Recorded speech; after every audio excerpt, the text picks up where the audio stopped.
And I came to a point last year. This is what we like to call the Rebekah Gaming Series. So I'm going to title Chris to Kathy.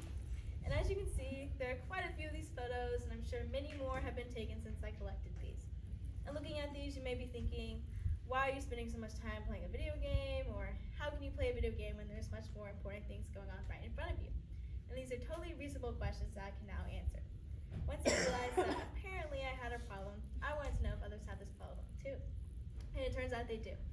Enough people have this problem that internet gaming disorder became something people could be diagnosed with years ago. Symptoms include when people are unable to stop gaming and they allow video games to get in the way of real life events and problems. An example of where we've all seen IGD is in the film Screenagers, which we're all forced to watch in middle school. But if you were not subject to this, Screenagers is about a mom who must decide whether to give her teenage daughter an iPhone.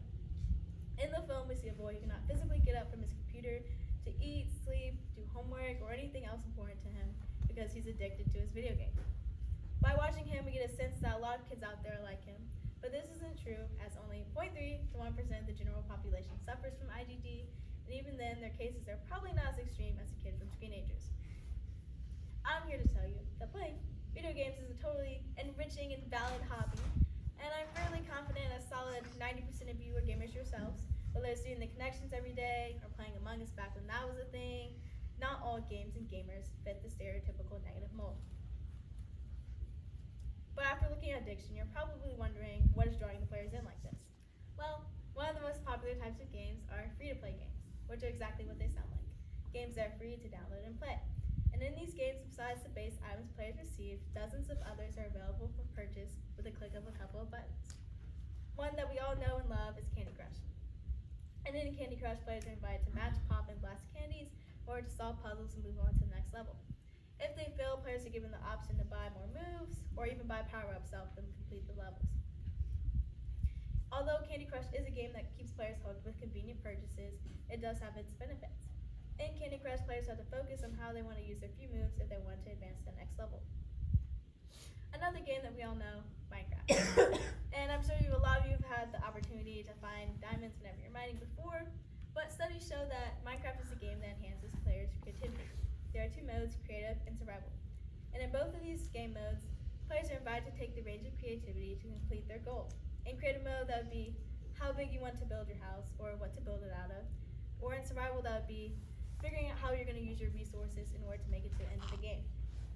Minecraft also has a multiplayer option where players can connect with others across the world via servers online, or they can just log into their friends' realms after school and build and survive together. And I know internet safety is another pressing topic, though an issue for another time. I'd argue that I've made a lot of good friends online that I probably never would have looked at twice again in real life. I've learned to see other perspectives through them and learn that we have a lot more in common, even though all we do together is play a video game. And I know you may be thinking that everyone who plays Minecraft is either 10 or 40 years old, no in between. It's not a problem when we're all having fun on a game. When I first brought up gaming, I know a good number of you probably thought of Fortnite, another popular game. But there's more to Fortnite than just emotes and getting the newest skin. In Fortnite, the most commonly known game mode is the Battle Royale, where players compete against 100 others to be the last one standing. Like Minecraft, they can team up with others to do this, but solo or not, in Fortnite, players have to make use of their hand-eye coordination and react quickly in response to other players' movements if they want to win. This may be tough for an inexperienced player, but as people continue to play games like Fortnite, it's inevitable that their teamwork skills, hand-eye coordination, reaction time will get better. In addition to enhancing players' skills, video games are just an all-around better alternative to the other things people choose to do online, like mindlessly scrolling through reels. Many people, especially adults, jump to conclusions as soon as they see depictions such as those in Screenagers, but with a little further research, they see that games like Minecraft and Fortnite are more helpful than harmful to their players. Video games involve a lot of focus in most cases, and that focus works certain parts of the game, certain parts of the brain, depending on the game, and that focus then has to work those parts, and that helps those parts work in tougher situations, which betters the overall functionality of the brain. One of my personal favorite games is called Bang Dream, and it's a mobile rhythm game.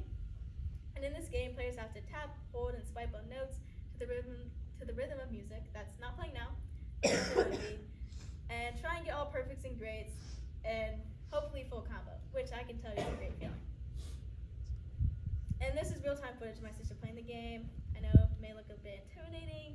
It is to me too, considering the fact that I used to be much better at this game than her. I used to beat her every time, but with time, her motor skills got better. She got to the point where her brain sent signals to her hands to move and press the notes before she could even think about what she was doing. In this way, Bang Dream is an example of a game that spreads good and fun music while also helping work the brain at the same time. I know after talking about all these benefits, a lot of you are probably thinking, well, not all video games can be good. And I'm not saying they aren't. I do recognize that there are some exceptions to this rule. But besides games that may not have the best content for the impressionable player, at the end of the day, players have to make the decision of whether to go out and buy a video game. Most players know what they're getting into, and it's not the video game's fault that the players are getting hooked. Make use of the time limits you can set on your phones, PCs, and consoles, and you can set those gaming apps to around 2 hours per day. If it doesn't get you to stop, it can at least be a reminder to take a break. Some things that have also helped me get away from video games are thinking about the endless amounts of homework and studying that can't be fulfilled any longer, or hanging out with my friends who are much more interesting than a video game I played thousands of times before, most times. Or finding other things I like to do, which for me included running, coloring, and watching Netflix. No matter the hobby I choose to indulge in, it's fine as long as I keep in the back of my mind that there's other things out there for me to do, which is something I urge you all to do today. But keep an open mind if your parents tell you it's time to take a screen break and go outside, because they have your best interest in mind. If not, you could end up with your very own photo series.